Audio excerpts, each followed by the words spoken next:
കരിപ്പൂർ വിമാനത്താവളത്തിൽ വലിയ വിമാനങ്ങൾക്ക് സർവീസ് നടത്താൻ അനുമതി നിഷേധിക്കുന്നതിന് പിന്നിൽ വൻ ഗൂഢാലോചനയുണ്ടെന്ന് Malabar development forum. Airport authority of ഇന്ത്യയുടെയും DGCAയുടെയും പരിശോധനയിൽ അനുകൂല റിപ്പോർട്ട് ലഭിച്ച ശേഷം വീണ്ടും എയർപോർട്ട് അതോറിറ്റി ചെയർമാനെ പരിശോധനയ്ക്ക് കൊണ്ടുവരാനുള്ള മുഖ്യമന്ത്രി പിണറായി വിജയന്റെ ശ്രമം ഇതിന്റെ തെളിവാണെന്നും ഫോറം ആരോപിക്കുന്നു. കരിപ്പൂർ വിമാനത്താവള വിഷയത്തിൽ മുഖ്യമന്ത്രി പിണറായി വിജയന്റെ നീക്കങ്ങളും സംശയാസ്പദമാണെന്നാണ് മലബാർ ഡെവലപ്മെന്റ് ഫോറത്തിന്റെ കുറ്റപ്പെടുത്തൽ. എല്ലാം വ്യക്തമാക്കി മനസ്സിലാക്കുന്ന എയർപോർട്ട് അതോറിറ്റിയും DGCAയും കരിപ്പൂരിൽ വലിയ വിമാനം, കോടിയിൽപ്പെട്ട ഇടത്തരം വിമാനം കരിപ്പൂർ ഫിറ്റാണെന്ന് തെളിയിച്ചു കഴിഞ്ഞതിന് ശേഷം ബഹുമാനപ്പെട്ട മുഖ്യമന്ത്രി വീണ്ടും ഡൽഹിയിൽ പോയി മറ്റൊരു പഠനത്തിനായി എന്തിനാണ് എയർപോർട്ട് അതോറിറ്റി ചെയർമാനെ കൊണ്ടുവരുന്നത്? എമിറേറ്റ്സ്, സൗദി എയർ തുടങ്ങിയ വിമാന കമ്പനികളുടെ പഠനങ്ങൾ കരിപ്പൂരിൽ ഇടത്തരം വലിയ വിമാനങ്ങളുടെ സർവീസുകൾക്ക് അനുയോജ്യമാണെന്ന് കണ്ടെത്തിയിരുന്നു. എന്നിട്ടും അനുമതി നൽകാത്ത അധികൃതരുടെ നീക്കങ്ങൾക്ക് പിന്നിൽ ദുരൂഹതയുണ്ട്.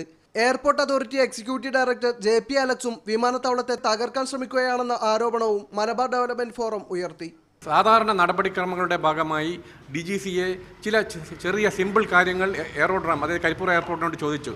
സമയബന്ധിതമായി ആ രേഖകൾ എയർപോർട്ട് അതോറിറ്റിയിൽ എത്തിച്ചു കൊടുത്തപ്പോൾ അത് DGCAക്ക് കൈമാറേണ്ടതിന് പകരം ബഹുമാന്യനായ എയർപോർട്ട് അതോറിറ്റി ഓഫ് ഇന്ത്യയുടെ എക്സിക്യൂട്ടീവ് ഡയറക്ടർ JP അലക്സ് എന്തിനാണ് ആ ഫയൽ പൂഴ്ത്തിയത്?